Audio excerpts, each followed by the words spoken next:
پتہ چلتا ہے کہ بعض لوگ اس میں بڑا غلو کرتے ہیں کہ جس نے یہ کہہ دیا کہ اللہ عرش پر ہے، آسمان پر ہے، تو گویا مکان لازم آ گیا تو وہ گمراہ ہو گیا۔ قرآن خود جگہ جگہ کہہ رہا ہے بھلا اس سے تم ڈرتے نہیں ہو جو آسمان میں ہے؟ تو جو اللہ کا مطلب ہے وہی ہمارا مطلب ہے۔ کوئی آپ سے پوچھے نا کہ تم جب کہتے ہو اللہ آسمان پہ عرش پہ ہے تو یہ تو اللہ کے لیے جہت لازم آ رہی ہے، مکان لازم آ رہا ہے، تو آپ کہو نہیں لازم آ رہا۔ تو کہ کیوں لازم نہیں آ رہا؟ کہو جب اللہ اپنے بارے میں کہتا ہے کہ میں آسمان میں ہوں، تو جب اللہ کے کہنے سے لازم نہیں آ رہا تو ہمارے کہنے سے بھی لازم نہیں آ رہا۔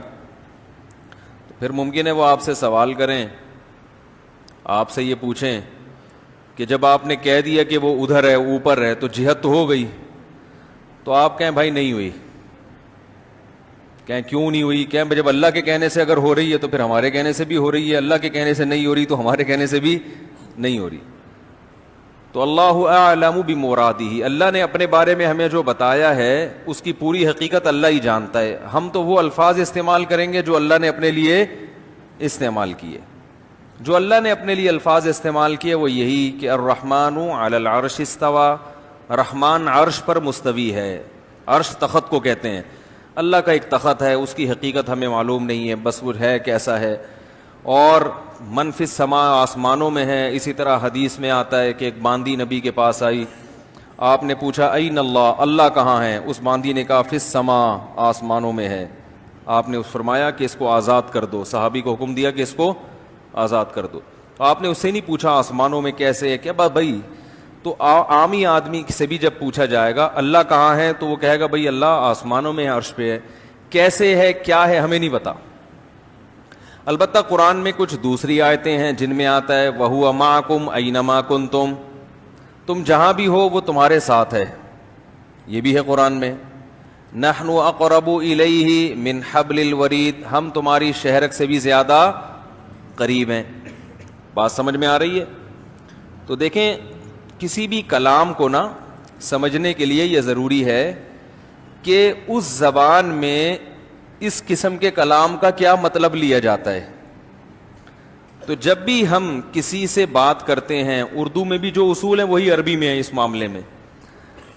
جب آپ کسی کی مدد کا وعدہ کرتے ہیں اور بتاتے ہیں کہ میری مدد ہر وقت تمہارے ساتھ رہے گی، تو آپ اس کے لیے کیا الفاظ استعمال کرتے ہیں کہ بھئی تم جہاں ہو میں تمہارے ساتھ ہوں،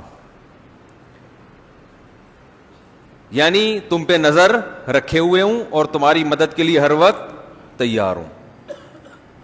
تو یہاں مطلب یہ ہوتا ہے کہ علم کے لحاظ سے بھی تمہارے ساتھ ہوں، یعنی مجھے پتا ہوگا تم کیا کر رہے ہو، نظر رکھی ہوئی ہے میں نے، اور قدرت کے لحاظ سے بھی تمہارے ساتھ۔ قدرت کا مطلب کہ تمہاری مدد پر میں قدرت رکھتا ہوں، تم یہ نہ سمجھو کہ مجھے قدرت ہی نہیں ہے، تو میں ہر وقت تمہاری مدد کر سکتا ہوں۔ تو عربی میں بھی، چونکہ عربی بھی ایک زبان ہے، تو قرآن جب عربی میں نازل ہوا تو قرآن کا بھی وہی مطلب لیا جائے گا جو عربی زبان میں مطلب لیا جاتا ہے۔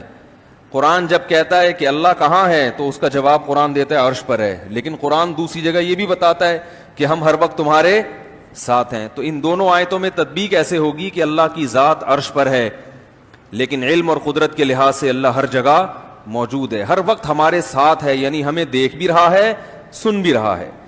جیسے قرآن میں حضرت موسیٰ علیہ السلام کے بارے میں آتا ہے کہ ہم نے موسیٰ اور ہارون کو فرعون کے پاس بھیجا۔ اب حضرت موسیٰ گھبرا رہے ہیں کہ فرعون نے تو، وہ تو بڑا ظالم ہے، وہ تو مجھے مار ڈالے گا۔ تو اللہ نے فرمایا اننی معکما اسمع و ارا، اے موسیٰ اور ہارون گھبراؤ نہیں، میں تم دونوں کے ساتھ ہوں، سب کچھ سن بھی رہا ہوں اور دیکھ بھی رہا ہوں۔ تو یہ اللہ نے بتا دیا کہ اللہ کے انسان کے ساتھ ہونے کا مطلب کیا ہے۔ سمجھ میں آ رہی ہے بات؟ اللہ کے انسان کے ساتھ ہونے کا مطلب کیا ہے، یہ قرآن نے خود بتا دیا کہ مطلب یہ ہے کہ میں ہر وقت تمہیں دیکھ بھی رہا ہوں اور ہر وقت سن بھی رہا ہوں، یعنی تمہاری ہر وقت مدد کر سکتا ہوں، ایک ایک چیز سے باخبر ہوں۔ اس لحاظ سے اللہ ہمارے قریب بھی ہے، لیکن اللہ کی ذات کہاں ہے؟ عرش پر ہے، لیکن اس کی کیفیت ہمیں معلوم نہیں ہے۔